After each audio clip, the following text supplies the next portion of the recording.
Me, Yeah. 14 in chiropractic, 20 as a coach. Wow. 34 years, eh? I'm old. Well, now we are live, and this is episode what number, Luke? 225. 225th episode of the Chiro Hustle podcast, and we have Dr.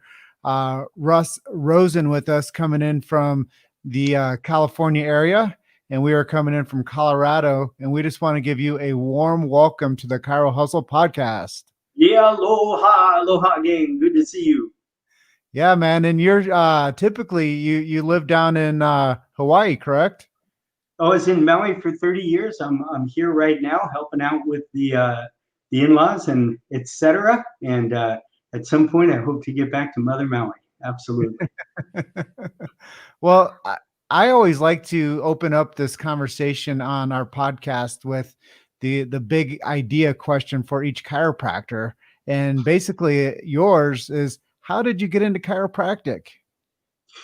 Yeah, I was 8 years old. I was playing Pop Warner football, and I was on the receiving team on the line, and I ran into someone a lot bigger than me, and he won and I lost. And laid on the ground, electrical pain shooting through my body.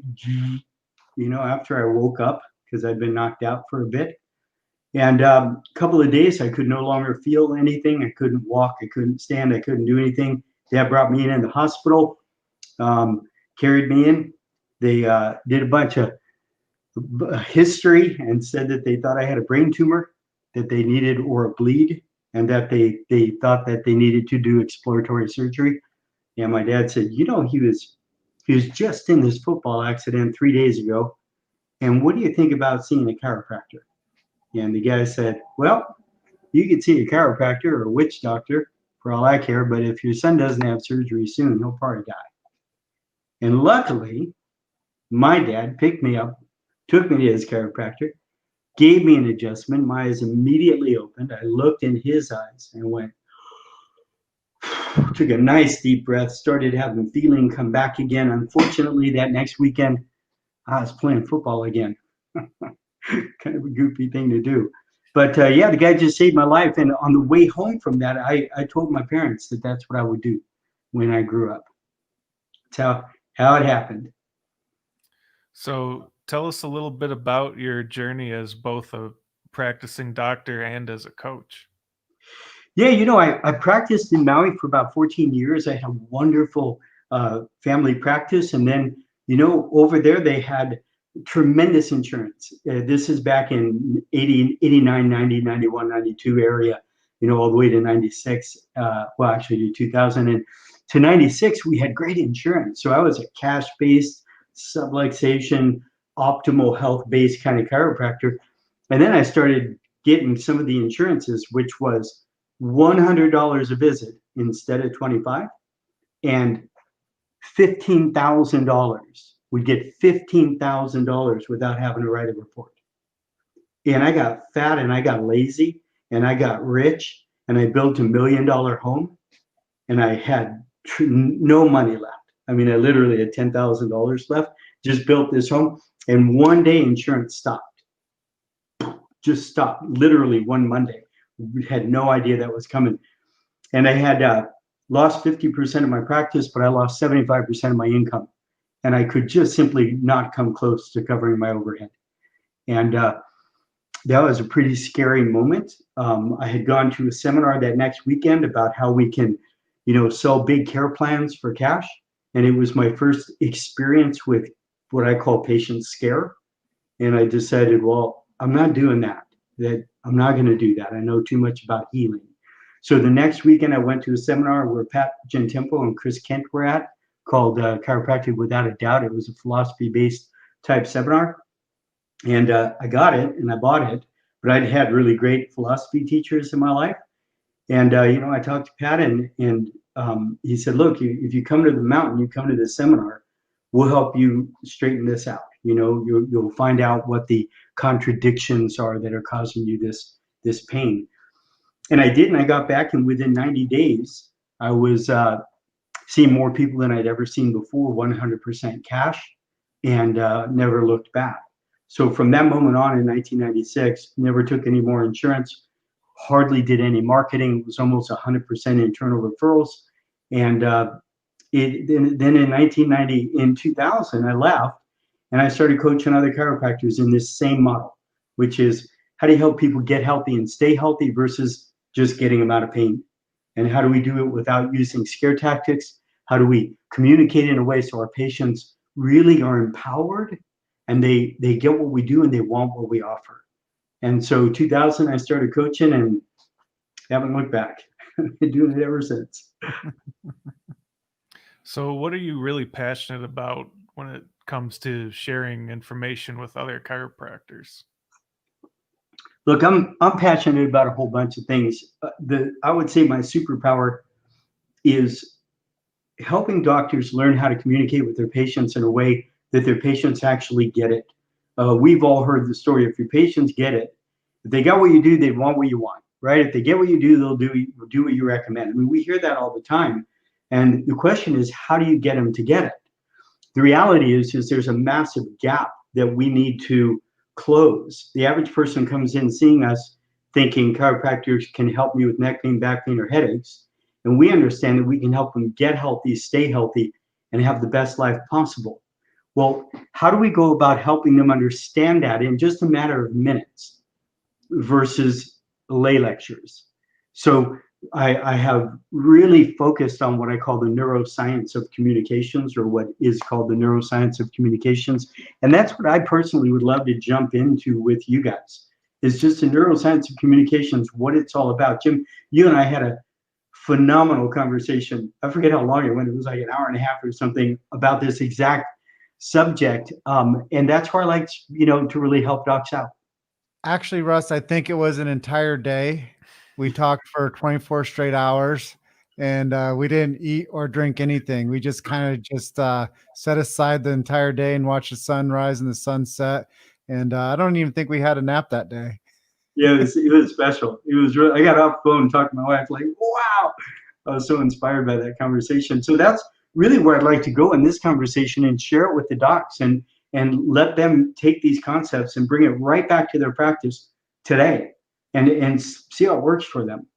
Well, one of the things I think, number one, I want to talk to people about your knowledge of the brain map. Number two, I want to talk to people with your knowledge of communication and how each part of the brain ties to how we position the conversation and the things that we say. I thought Yes, that was very fascinating. You talked about like the old brain, the new brain, and the middle ground of the brain. And I think that if we can start to tie all that together for the people watching this episode, they're going to come away with so much knowledge and empowerment to, transition their conversations to a better part of communication, not only with their practice, but maybe their spouse, maybe their best friend, everybody.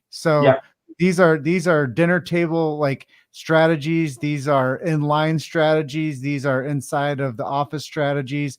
These are at the airport counter strategies. absolutely. Yeah, anybody you want to have a conversation with, the question is, how much of your information would you like them to get and understand? For me, it's 100%. The problem is in the average conversation, it's about 23%, right? The rest of the time, our mind is going too fast. We're multitasking in our head. We're thinking how we're going to respond, right? So the long and the short of it is that we've got the reptilian brain. And so the reptilian brain, what it does for a living is it filters all information. All information coming in goes through the reptilian brain, and it's all about survival, food, fighting, and fornication. So unless you're doing food, fighting, and fornication with your patients, not a really good strategy, right? We've got to figure other ways to get that information past the reptilian brain to the neocortex for thinking, reasoning, and problem solving. If we can get our information from the reptilian brain to the neocortex for thinking, reasoning, and problem solving, they will naturally drop it right into the limbic system as a new belief system. So we've had Rosenites, we've had Smithites, we've all had patients who get it, right? And they'll go to war for us and they love us and they love what we do. What I'm suggesting is I want to talk about a way to help literally 100% of our patients get our information and they'll drop it into their limbic system as a new belief system. And I'm going to say that the vast majority, over 98, 99%, will also believe it.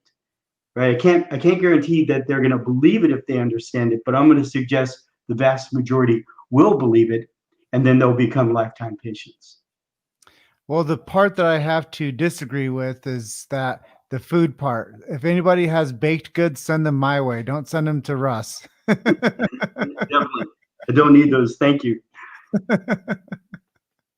So yeah, I mean that's the deal. And the question is this: how, think about this. What percentage of your information, docs, would you like making it into the neocortex for thinking, reasoning, and problem solving into the limbic system as a new belief system? The answer is 100%. You know it. I know. We just want them to get it. But if you ever been with a patient during a visit one, and all of a sudden you start to see them drool, or their eyes just glaze over, you probably caused that. And we're going to talk about how that happens. And if you caused it, that's the bad news, is you probably caused it. The good news is if you caused it, you don't have to cause it. You can actually cause them to pay 100% attention. You can cause them to be at the edge of their seat, listening to you, wanting more. You can do it, but we have to understand the neuroscience of communications. We need to understand what shuts it down, and we need to understand what opens it up. So far, so good? Love it. So as far as the challenge that we have is we were all taught to educate, right? We're taught to tell the story, tell the chiropractic story. You got to tell the story, right? We're all taught that. And here's a little dirty secret. It doesn't work.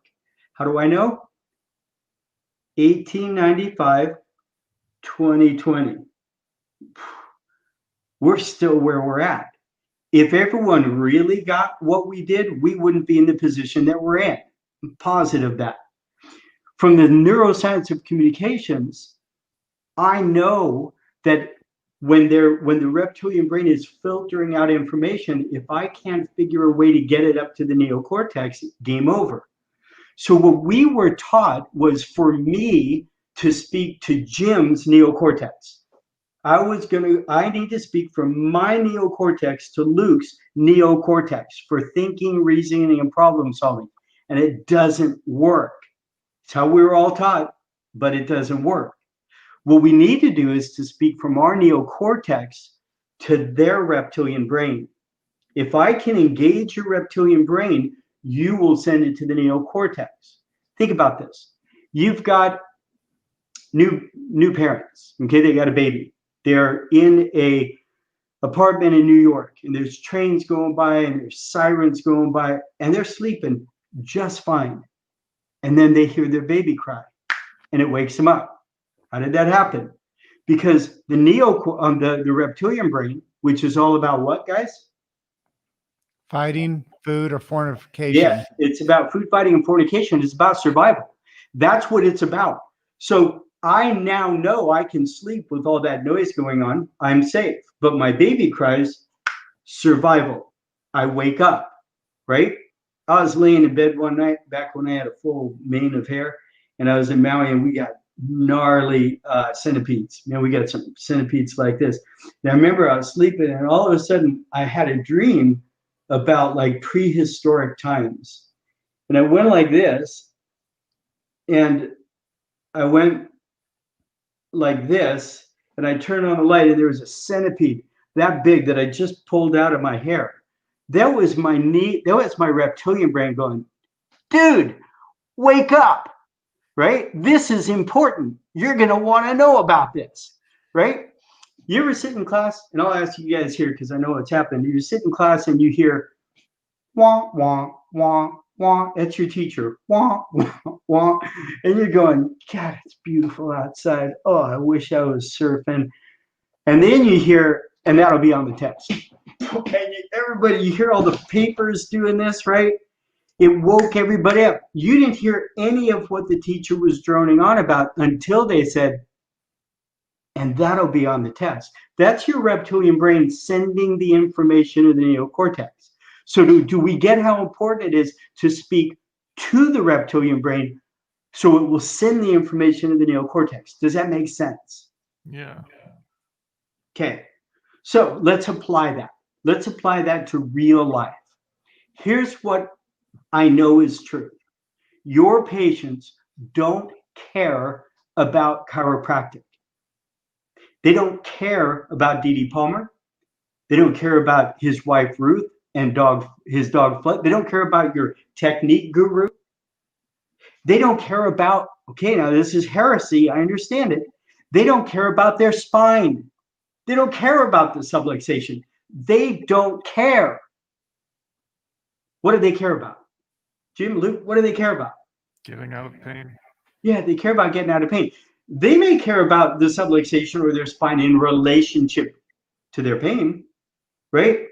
If I were to tell you, hey, Luke, listen, the truth of the matter is I know you've had years of migraines. If I find pink lint in your belly button and I can take that pink lint out of your belly button, I think it could resolve all your problems. Now, if I lift up your shirt and I pull pink lint out of your belly button, are you listening? I guess.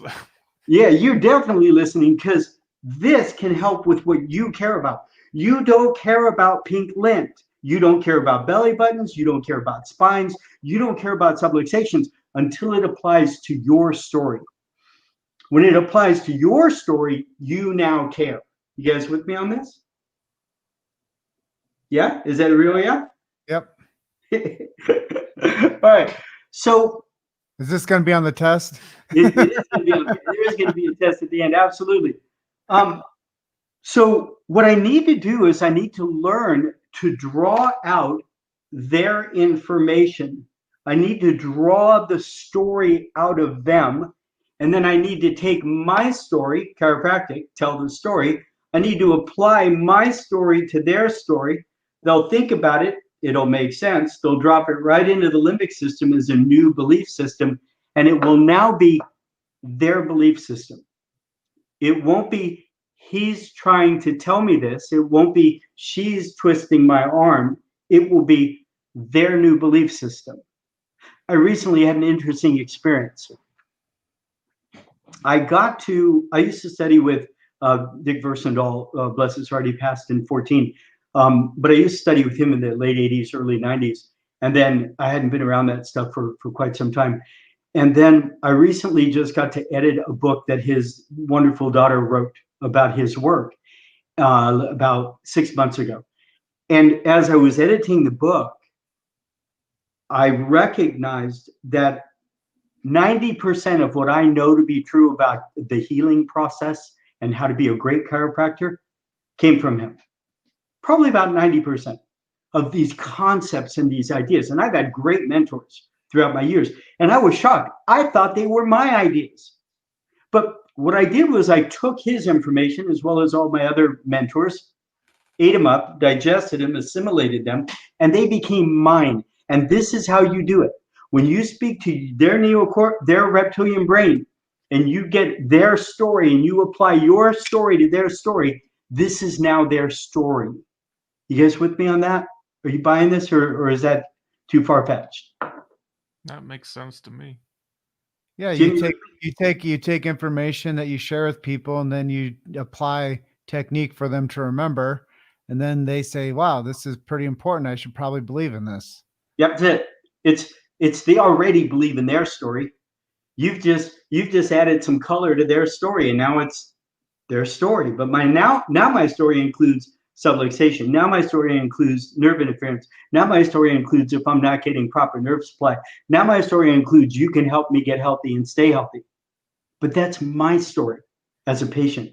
It's not your story as a practitioner. So what I'd like to do, go ahead. No, what I'm pulling away from this is it's retraining people to have a better thought process and taking what they believe in and bridging the gap for them to what's possible. That's it. It's bridging that gap, and it's us having the ability. It's having the specific understanding of the neuroscience of communications, of how to speak to the reptilian brain to keep it engaged so it'll send that information to the neocortex. So how do we do it? We do it through Socratic questions. That's how we do it. Look, we've all heard about the importance of Socratic questions, right? We all raise our hands. Yep, we've all heard it.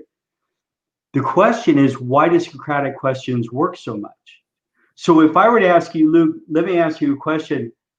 Why do you think you have migraines? Why do you think your migraines haven't gone away? In fact, do you have any aches or pains at all? No. Okay, did you just see what he just did? Anybody? He went like this. Nope. When he went like this, he thought, I know 100% that my question got to his neocortex for thinking, reasoning, and problem solving. Do you see that? Jim, what's your last name? Chester. Okay. Did you see Jim go like this? Chester? No, that didn't have to go up to the neocortex for thinking, reasoning, and problem solving. He already knows that. But if I ask him, why do you think this is happening? Why don't you think this is getting better? What are your thoughts behind that? What level of health do you really want to get to? I promise you, you're going to see this. Yeah, right? You're going to see that happen. So through Socratic questions, I can get my information in a Trojan horse past the reptilian brain into the neocortex. Their reptilian brain will stay fully engaged. It doesn't go to sleep. When the reptilian brain goes to sleep, I think of a lion, right? You watch a lion like they just sleep a lot, right? All of a sudden, the lion sees a deer. It's interested, right? Now, all of a sudden, it's sending information. The rest of the time, it's sleeping. We literally cause their reptilian brain to sleep when we talk about things and we try and educate them that they don't care about. It literally shuts down. Well, I think it goes back to this, Dr. Russ, is no one cares how much you know until they know how much you care. And they don't care how interesting you are until you become interested. And when you pair those two models together, now you can start to have a conversation rather than a talking at. Yeah, And a talking at that's what people appreciate, having the, wow, not only did you share something nice with me and something informative, but you actually became interested in me and you asked me things about myself. And that's the real part where you take your knowledge base and you can create that, what you call the Trojan horse communication. You can take it from the old brain and bring it to the new brain. And then you can give them hope and give them ideas and some philosophy and some education now that they're going to actually be able to adhere to and to take action with as you being their healthcare provider. That's it. That's it. I'm applying my story to your story, but I got to draw your story out so I can apply it. What we were taught is go tell them your story. What I'm saying is let's draw out their story, right? Let's draw out their story via what kind of questions? Socratic. Socratic questions. So here's the difference between a Socratic question. What's your last name? It's an informational question. Here's a Socratic question. If you see them go, her, that's a Socratic question. Her? When they have to think about it for a moment, it's a Socratic question. So let's look at it in real life.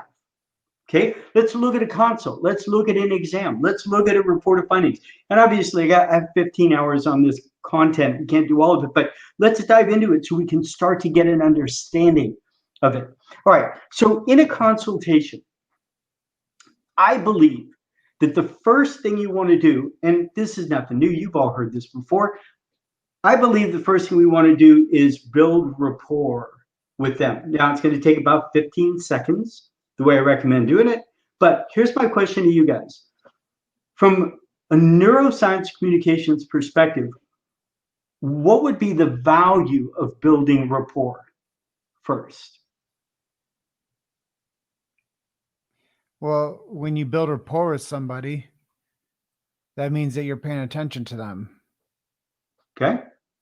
Absolutely. Luke, you add anything to that? I'm just trying to keep up with everything right now. Okay, here we go. Yeah, so Jim, so here's the deal. If we don't have rapport, then you don't believe me. You don't trust me. If we have rapport, cool. Oh, cool. Thanks. If you have rapport, then they open up to you, right? What happens with human beings when we meet each other is we literally sniff each other under the tail.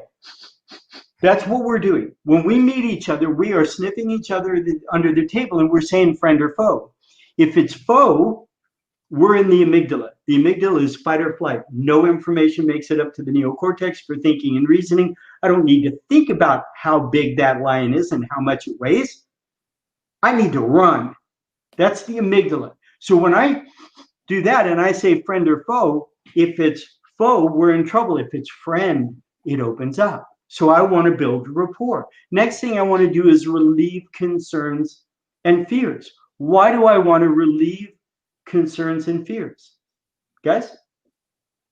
So they open up. So they open up because if they're in their amygdala, right, they can't hear me. So I just take like 30, 40 seconds. I build rapport. I relieve concerns and fears. Arms uncrossed, legs uncrossed. And let me ask you, has anyone ever come to see a chiropractor, including you, that had anxiety, stress, fear? Yes, all the time. She's going to hurt me. He's going to try and make me sign up for a big plan. But blah, blah, blah. They got that. So I have to relieve the concerns and fears. Now, let's dive deeper. Let's dive deep. This is so much fun for me because I've yet to ever have anybody know what I'm about to talk about. And everyone so far, and we're talking hundreds and hundreds of people, have been like, far out. That's really cool. I'm going to use it. And when you use it, you get amazing results. So when we take a history, right, when we're gathering in their information and we're gathering their story, I want to give you a template that you can use from the neuroscience communications using Socratic questions, okay? And here's how it goes. I'm going to recommend that you summarize what you read from their history. Jim, I see that you've got neck pain going into your shoulder. I know that you're a roofer. And I know that you're concerned about losing your job. Whatever it is, just give a summary of what you know about them and ask them this question. Please, tell me more about it. I'm begging you, don't ask the doctor questions. When did it start? What makes it better? What makes it worse? Tell me the timing, blah, blah, blah, blah, blah. Do you see that when you're asking those questions, you're asking pointed questions? You're not asking Socratic questions that are making them think and talk about what's most important to them. I want you to talk about what's most important to you. If you're telling me your story, are you engaged? Yes, of course you're engaged because, Jim, as you well know, what interests people the most is what? Them. It's them. That's their favorite subject. They can't talk to their wife anymore about it. Can't talk to their husband anymore about their shoulder pain. No one wants to listen anymore. But when you're asking them about their story, they're 100% engaged, which means 100% of that information is making it to the neocortex. For what? Jim, for what? Neocortex. New belief systems. Yeah, thinking, reasoning, and problem solving. To drop into the limbic system is new belief systems, right? That's how it works. So if I'm drawing their story out of them, they are 100%. I just spit all over that, didn't I? They are 100% engaged. Now, if I can just simply take my story and apply it to their story, aha. Now I know that what percentage is making it up to the neocortex for thinking and reasoning? 100%, which we all agreed we want. So far, so good? Now, you good? Oh, yeah. All right. When I say to you, Jim, I understand this is going on. Please tell me more about it. You are only going to answer in one of three ways. It is impossible to give me another answer.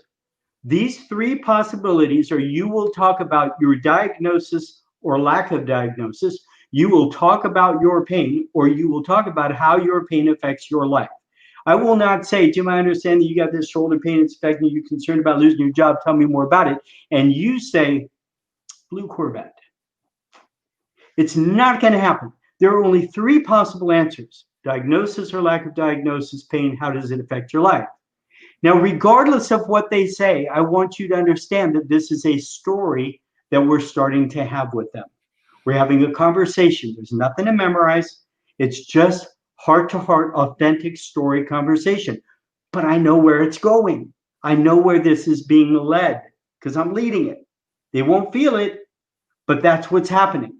So I am going to do two things. Number one, I'm going to commiserate or acknowledge, whichever one feels most appropriate in this situation, and I'll show you what I mean by that. And then I'm going to connect the dots and make the picture bigger. I'm going to start to connect my story to their story. You guys with me? So if you say, Jim, I understand you got going on, please tell me more about it. And Jim says, man, I got to tell you, I'm just so frustrated. I've seen a dozen different doctors. No one's been able to help me. This doctor gets me on this drug. Now I'm constipated. This doctor got me on this drug. Now I'm impotent. This doctor got me on this drug. And now my face is breaking out. Like, I'm just so frustrated. Trust me, you start to talk about their symptoms and you will lose them. You will find that this consultation goes on forever because we never acknowledge their frustration. And they're still frustrated. So they have to keep hitting the play button and saying the same thing over and over and over again. And doctors tell me this all the time. I'm with a patient, I'm asked, and they just keep saying the same thing over and over and over again. They didn't feel heard. That's why. So if I can acknowledge that, Luke, if I said to you, you're the doctor, I'm the patient, if I said to you, I got to tell you, I'm just so frustrated. How could you very quickly acknowledge my frustration? I would ask, tell me more. Yeah, okay. You tell me more about that. Sure, you're right there with me. And you could also say, I'm so sorry for what you've been through. Right? I'm so sorry you've been through that. I know how frustrating it is. Now, I'm going to take my story and I'm going to apply it to your story. And here's how it goes. Luke, I got to tell you, I'm so sorry that you're so frustrated, and I completely understand it. I need to tell you that probably 8 out of 10 people who come and see me are just like you. They've already seen a dozen other doctors. Unfortunately, I'm rarely the first person people come to. But let's see if we can really figure out the underlying cause of what's going on, and let's see if we can truly help you resolve this once and for all. How's that sound, Luke? Sounds good to me. Man, I'm there. That's it. I put a pin in that. He's fine. He heard that, right? I've acknowledged it. And I also took this extra bit of a story, which is most people that come and see me are just like you. Most people have seen lots of other practitioners and not gotten help, but most of the people that do come here like you get help. Now, I could educate you about that. I could say, Luke, I want to let you know that in this office, most people blah, blah, blah, blah, blah. But you're not going to get it. You will get it the way we just did it. Jim, you with me on this? Did that piece make sense for number one? Oh yeah, I've heard this strategy by one of our sponsors, Chiro Robeson. He is a master communicator and he walks people down the line, and he has something quite similar to that. And it's amazing taking somebody from maybe not so interested to, most people, us, them, you, me. Social proof. I want this too. That's it. So it's a way to build. I understand how you feel. I'd have felt the same way, but what I found is most people that come see us, you would be amazed the solutions that we find for people with that same type of thing. That's it. Right out of Cialdini, right? Feel, felt, found. Social proof. I mean, and again, in my modules that I have, I literally address all of that in there. I'm not doing it now because we don't have the time. But yeah, like, and I know you know because we've had the conversation. I know you get this. Yeah. And we were talking about, communicating chiropractic from my level. and how I make breakthroughs with people, and how communicating with chiropractic from your level, and how you make breakthroughs with people, and how you can help your clients serve more people with these techniques of communication, taking people from the old brain to the new brain to the new behavior to the new communication. That's it. That's it. New belief systems. Mhm. So you say, I understand you got going on. Tell me more about it. One, I am frustrated. We know how to deal with that. Two, I have pain. Here's what that sounds like.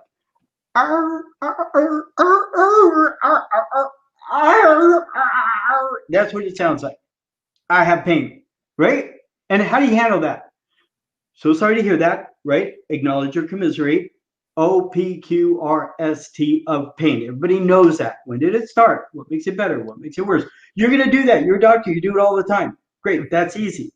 Here's what you're going to hear 70 to 80% of the time. I have pain every time I blank. I have pain and now I can't blank. I have pain and I'm afraid I won't be able to blank. Trust me on this.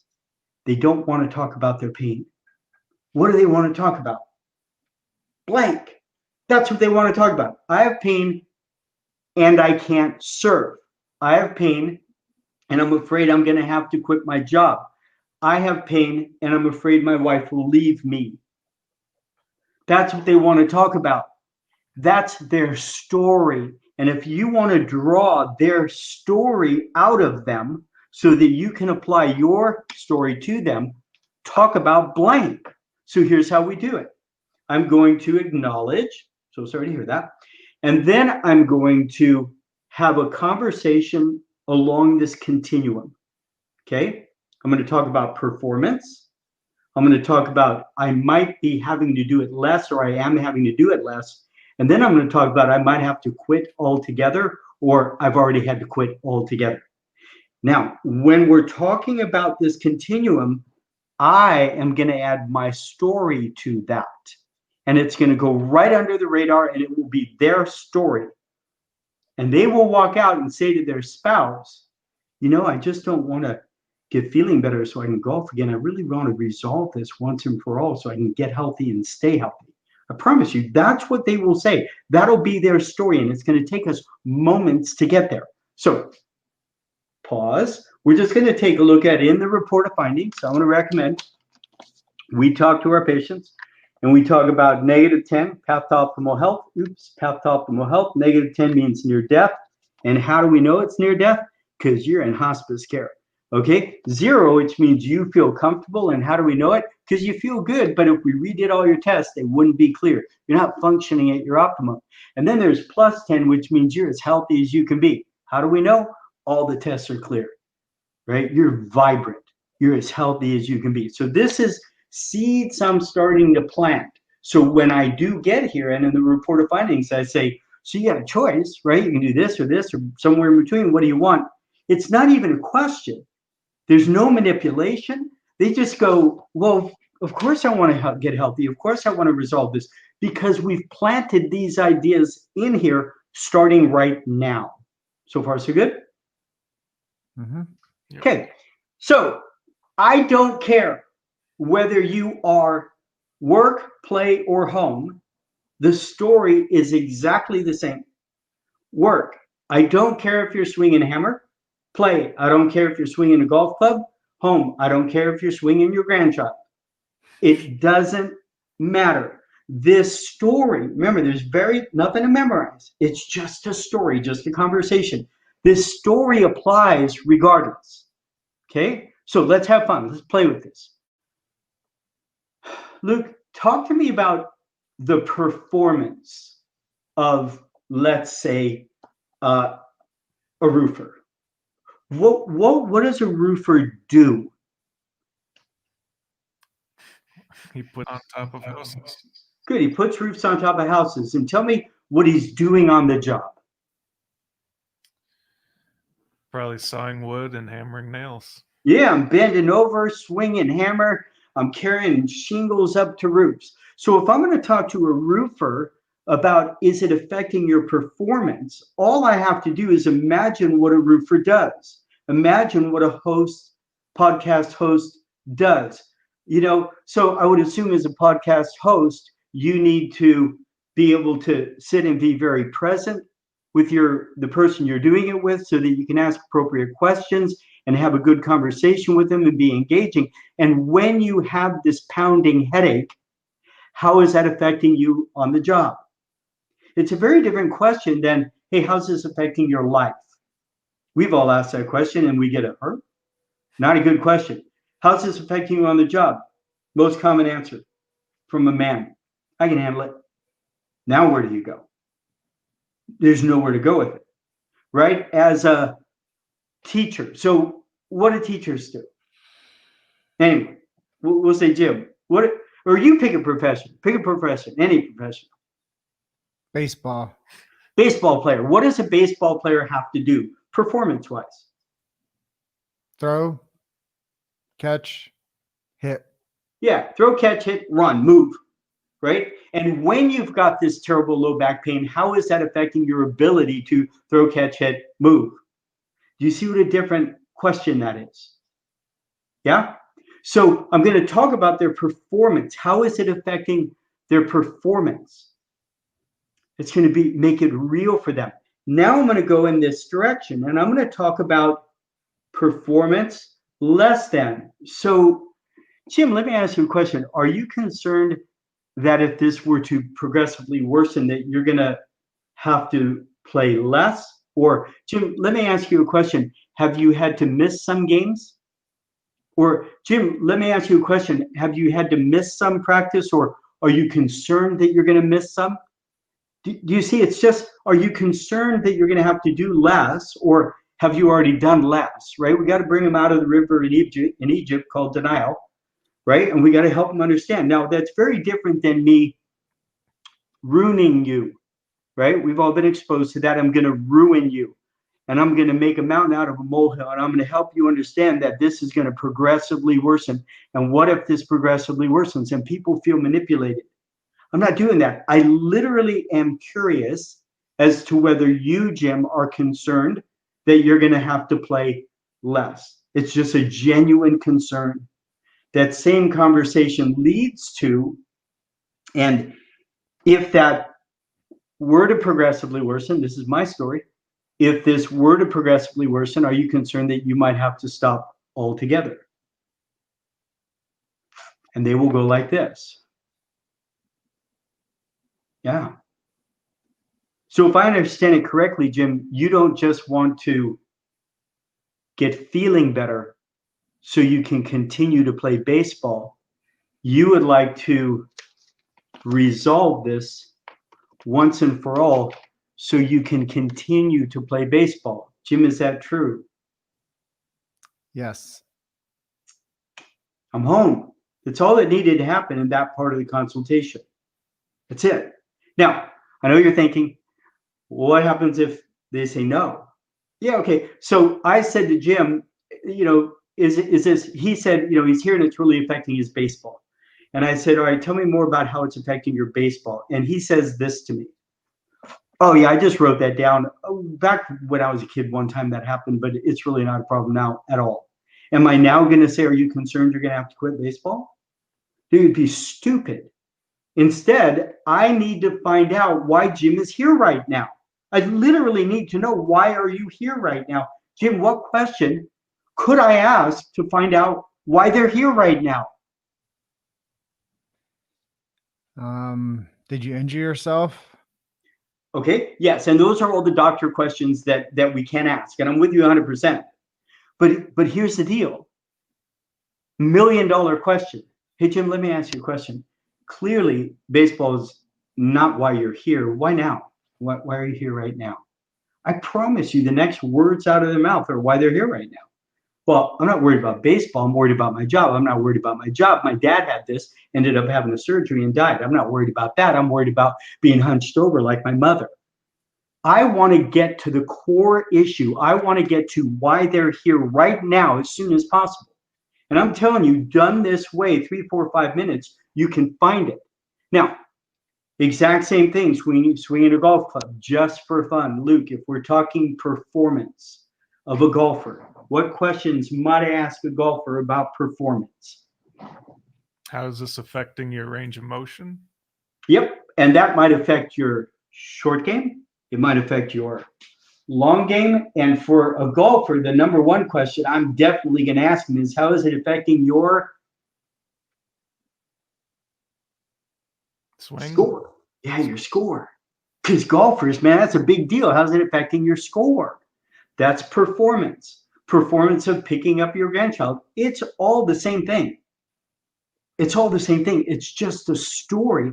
But I got to take this and I got to apply it right to their story. And they took it and they dropped it right into their limbic system as a new belief system. Now, we're literally 3 or 4, maybe 5 minutes into the consultation right now. That's it. And we've already planted these seeds. Now, I know we're 45 minutes. I don't know how long we're allowed to go. We can look at the exam. We could look at the reported findings. We could look at other things where I can show you how we do that. Unless I didn't mean, I forgot to ask how long this was supposed to go. So We're about to our time right now. Okay, fair enough. Before we get any further, where can people find your company? Where can they learn this? Yeah, good. Thank you. You can, here's what I've done is I've put together, if you go to so THEOHC, Optimal Health Chiropractic. So the ohcsystem.com/hustle. If you go to that, there's 3 things that I'm going to give you there. Now, we were just talking offline about this, that I didn't know we were going to be live, and I don't know if it's been fixed yet. So you might only see 1 thing that I'm giving you, but I'll give you 3. The first one is there's a webinar, an hour webinar called the Science of Yes, how to get people to say it, mean it, and follow through with it, where I go into great detail about the exam and the reported findings. I go into great detail about how to use this brochure to get people to say out loud, I understand that I have a subluxation that could be because of my headaches as well as sinus problems and my mid-back pain as well as indigestion. I understand what brought it on.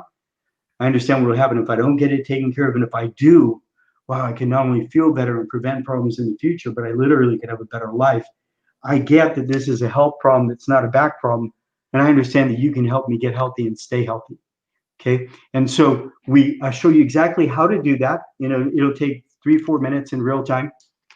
And I also go into great detail about the reported findings. And so I'll also give you this. It's a PDF, and you can go print it up for yourself and use it as many times for the rest of your life. And it will just be good karma for me.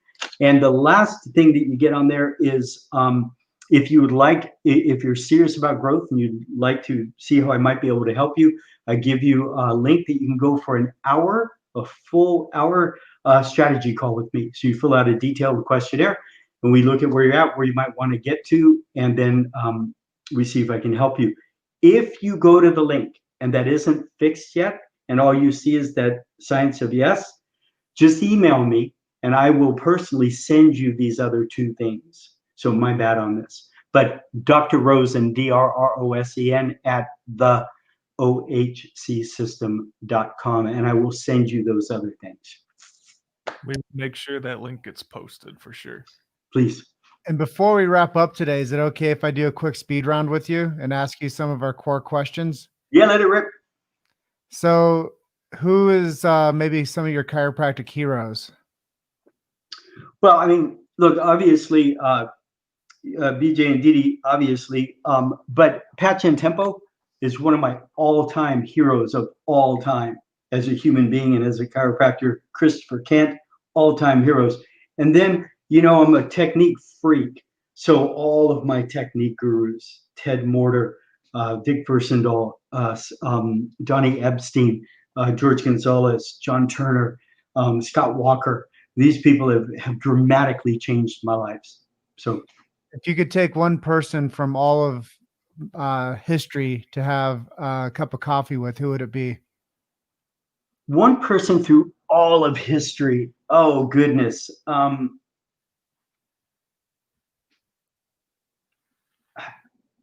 know this sounds ridiculous. Well, I take it back. It doesn't sound ridiculous. I think it would have to be BJ. It'd be BJ or Didi. And there's Moses and Buddha and Krishna and Jesus and those folks too. So they'd probably be up there, but with what I do for a living, it'd be so far out to sit down with those characters. So yeah, probably them. Piece of advice for a chiropractic student if you had 3 floors in the elevator with them. If I had 3 floors in the elevator, I'd see be your authentic self. Be a human being, not just a doctor. Care about these people.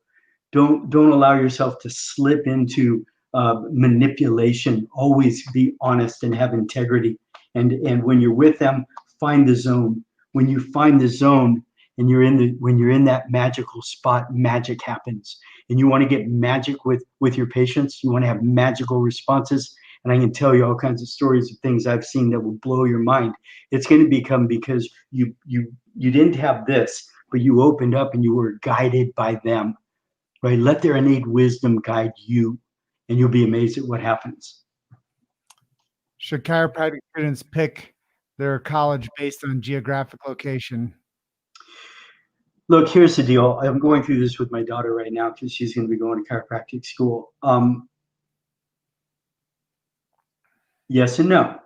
If you're a pain-based chiropractor and you just want to help people feel better, and you don't really buy the concept of the subluxation, absolutely. There's a bunch of them out there that you're going to get the same education. If you want to be what I call a real chiropractor, where you want to help people get healthy and stay healthy, and I get that sounds terrible, but it just is what it is. And it's not that I don't honor people who help people get feeling better, but if you understand that there's something called a subluxation and that we can help people get healthy and stay healthy and have the best life possible, then no, there's only a couple of schools that you're going to get that education. And I to this date, there's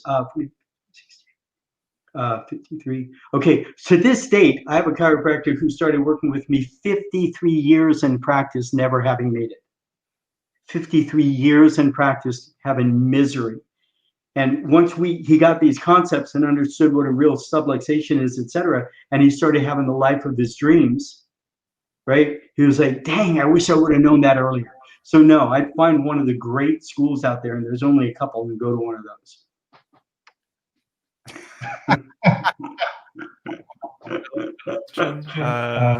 We know you love to surf. Do you have any other hobbies? What else do you do for fun? Well, now that I'm in California, and I'm not surfing, my backyard is a boat dock. I've never done any boating before, so we're on the bottom of the delta. So I have a boat now. So I've been doing boating. I just got back from boating right now. I have my stand-up paddle board. I have my 18-foot surf ski, and I have other pedal kayaks and stuff. So I'm on the water as much as I can. I knew if I had to move to California, I had to be on the water, or I was going to probably slip my wrist. So. Last for you. What's that? There's one book that everybody should read. What is it? Oh man. See these ones when you say one, my mind doesn't work that way. So you can't answer two. I can't, or I can. You can't. Oh, please let me say two. Can I please say two? Of course. One of them would be the Influence the Psychology of Persuasion by Robert Cialdini. It'll change your life, of understanding how the reptilian brain works. When you get an understanding of how that works in his 6 basic concepts, nothing will ever be the same. The other one is called, oh man, I'm forgetting it right now. It's called The Big Leap. It's called The Big Leap by Gay Hendrickson. And it helps us understand the thermostat and why we get stuck in ruts and what we can do to get ourselves out of that. I think those are 2 extremely powerful books. Well, great. Thank you for sharing some knowledge, some wisdom, your story, and how you can help people. Absolutely, brothers. Thanks so much for having me, gang. That's those of you listening. Thanks so much. Aloha, guys. We'll make sure we get the link working, the ohcsystem.com/hustle. And Dr. Russ, thank you very much for being our guest today. Thank you for playing along with me, guys. We want you to have a great rest of your day, okay? All right. Thank you.